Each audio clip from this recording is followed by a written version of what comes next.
So the time's come to water test the black jet ski, but I've got no way of getting it there because it didn't come with a trailer. I picked this up off Facebook Marketplace. It was cheap. Let's have a look over it because it's going to have to do about a 400 kilometer round trip in the coming days, and I want to make sure that it's ready. So starting at the front end of the trailer, this is an old style hitch on it. I'm not particularly a fan of these without the pin, but hey, like it is what it is. I'm not going to change it over for the sake of it. Flat pin plug, which looks like it's had a bit of modification. When I picked this trailer up, it actually didn't have working indicators on one side, so I'm wondering if the pin is maybe wired incorrectly, but we'll have a look at that. Solid winch, that'll work well. I will test that in a minute to make sure it does work. Good little receiver, and obviously the chain. I'll need to make sure the chain's long enough for my jet ski.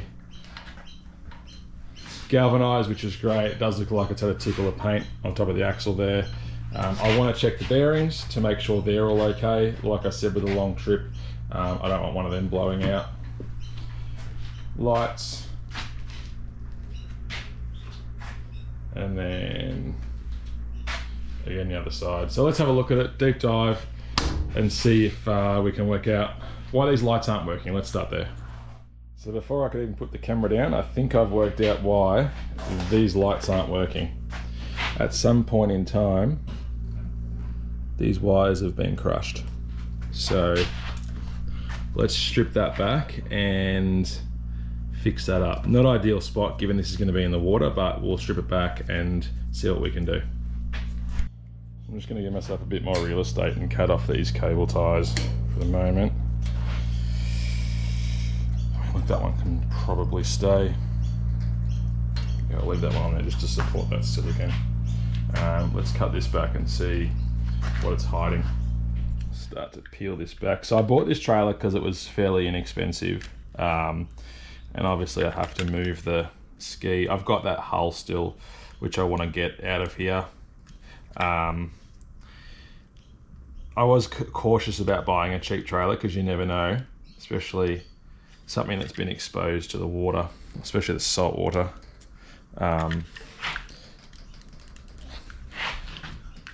You got to be careful with that stuff. All right, let's get this off here.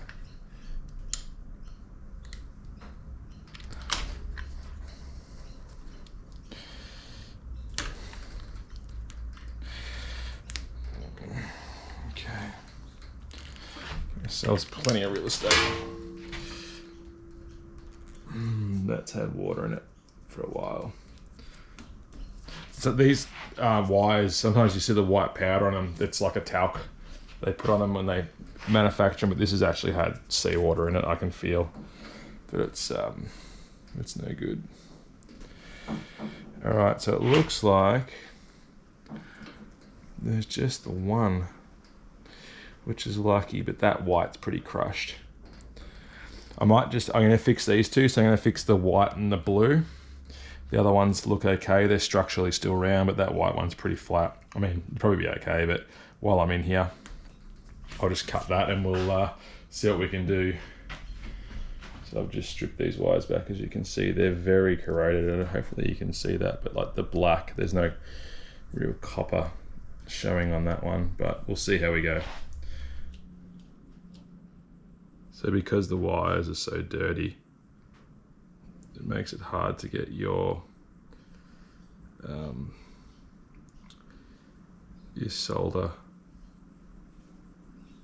to adhere.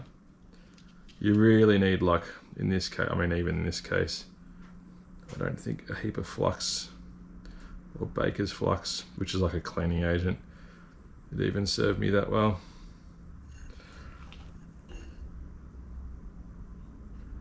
Just no. Right. That's not going to work, so we'll go plan 2. It's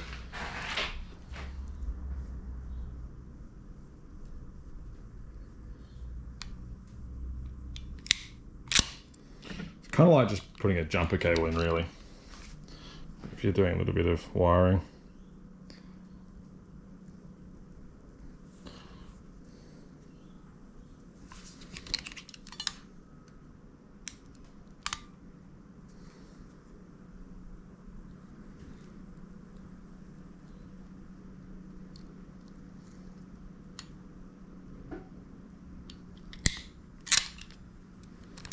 Okay. All right. Again, the colors aren't correct, but I will sleep at night. So I'll get them on those ones.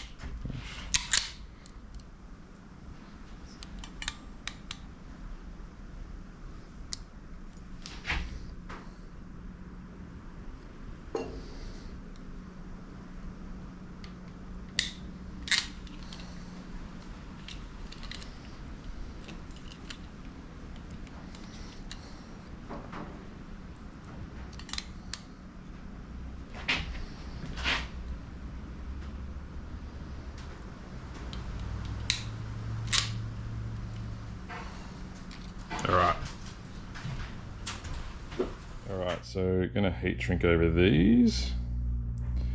Yeah, that'll work well for that one. I might put both of them over this end. Like that. Plug this back in.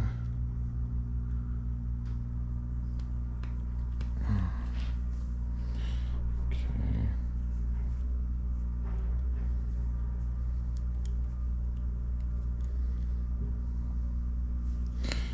Over there. There.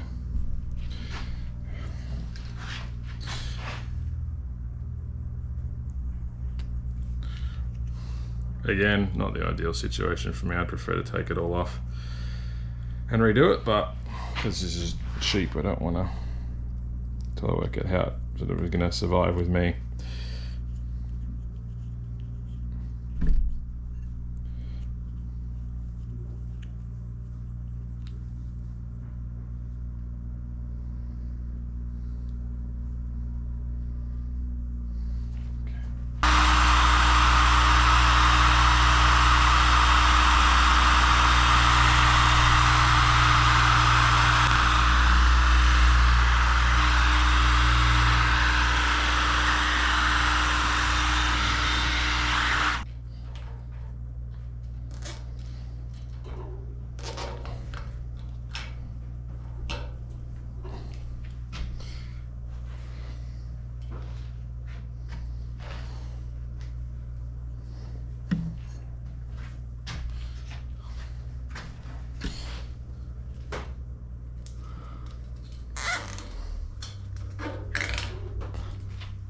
So the next thing I want to check is just this plug, just to make sure there's something rattling in it, and I just want to have a look and see what it is. And I might also just hook up this battery that I've got here just to make sure that all 4 circuits, left brake, right brake, left indicator, right indicator, just to make sure they're all working as they should be. Oh, and there's some wires that aren't on properly in here already. I don't know if you'll be able to see that properly, but there's just some wires that are just not right.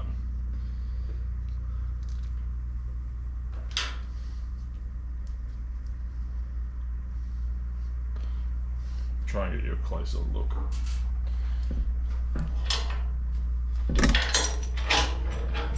Okay, that works. So there's just a couple of wires aren't tucked in. That wire there looks pretty bad. Let's have a look and see what we've got. So basically what you can do is, we can do this many different ways, but you can hook a 12 volt battery up to it for your earth. So you know you've got earth. And then what you can do is you can, yeah, see that one there's no return circuit, and then no return circuit. So basically we've got right indicator, tail lights, brake. So I wonder if tail is actually, tail might be Parker's, brake is working, and that is not. Okay, let's have a bit of a look, because there's some more issues here than what I think. So we'll just test these. So we've got, so that's driver's side, I'm in Australia, driver's side indicator which looks like it's not really working that well. Parkers are not working. Brake lights, it looks like the brake's only working on the driver's side as well, and then signal on the left, and nothing on the left is working. Okay. So as you just saw, this left tail light, or passenger tail light, whatever you want to call it, it's not working. I unwrapped these just to make sure none of these had pulled out, and then I thought, so I'll show you. Basically, the connections are done up in the chassis and then siliconed in. So I've pulled this one out, which is this one, I've unwrapped it here. And then if I look at the brown wire in here, you'll probably see that it's all, not really going to see, it's broken. And it's also the red wire. Hoping you can see that. It's really hard to get the camera to focus. The red is broken and the brown is broken. So what I'm going to do is I'm going to cut all this apart and clean it up, and then I'll test this tail light with the 12-volt battery. But I'd say that'll be our problem right there while we're not getting anything to the left. Okay, so we got here the blue, the black and the green aren't connected. The red is completely broken, like there's no copper between the two. The yellow is the same, there's one strand, and the brown's broken completely as well. Like, okay, I just want to snip these because I have to redo these.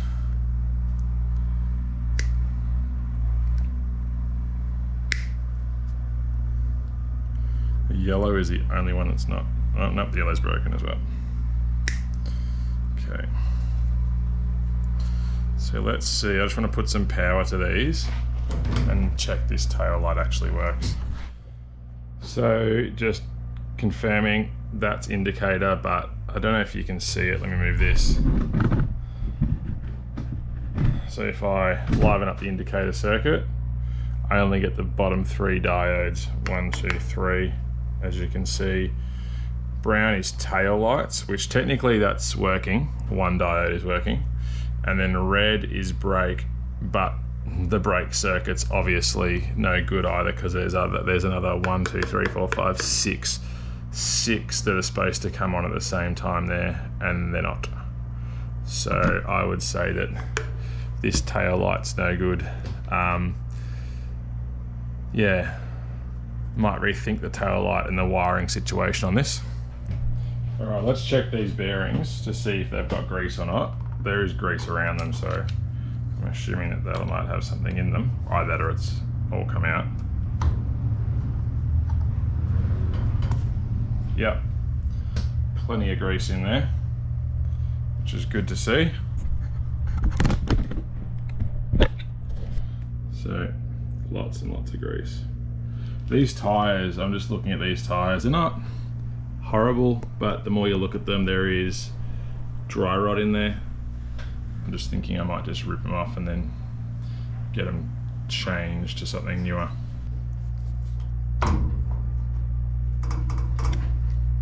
Yep, good grease in that again as well.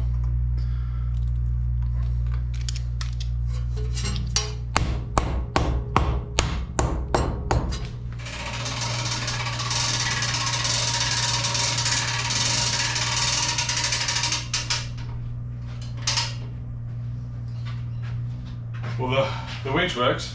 It's a win. So where does that leave us with this for the moment? Well, I'm going to order 2 new tail lights. I'm pretty confident that the wiring from the plug through the chassis to this point is going to be okay, and I've got trailer wiring kit that'll be long enough to go from there to there. So I have to order 2 new tail lights because I'm not just going to get them as a one. They're pretty inexpensive. And then the tires, I'm going to take the tyres off and take them to a friend of mine at a tyre shop and see what they think. If I can get some new tyres on it, I just will. It's just going to be a bit of driving for it, and I don't want it to let me down. I'd actually like a spare too, just in case something ever happens, you know, like if we're doing a long trip. But yeah, I mean, thoughts on a cheap trailer? you get what you pay for. I knew that it wasn't going to be a brand new dumb trailer, but also, you know, it's got a good frame, it's got a good axle, it's a nice size as well. Like, you put a ski on it, it's a good size. So yeah, we'll work with what we've got. I only paid $400 for it, which I'm pretty happy with, because to make something like this, $400 wouldn't cover your steel and materials, let alone time to do it. So I'm pretty happy, and that winch, like I said, that works fine. There's probably $100 or so in that winch too. So anyway, we are where we are. It also had reg on it too, which is good. So I had, I think, about 4 months of reg on it. So I'm going to order those 2 tail lights now, get the wheels ripped off, and once we've got those, we'll put them on and then test it, and then we should be able to throw a ski on and go and hit the water, see if that black ski floats. That's the plan. Yeah, still hot, so getting the ski in the water is a great idea. I'm also going to test this trailer, putting that purple hull that I had that donor ski on it, and just take it and move it somewhere else off site. So anyway, thank you for watching, and stay tuned for these tail lights. I should have them in the next couple of days, and then we'll get them on, and exciting. I'm happy.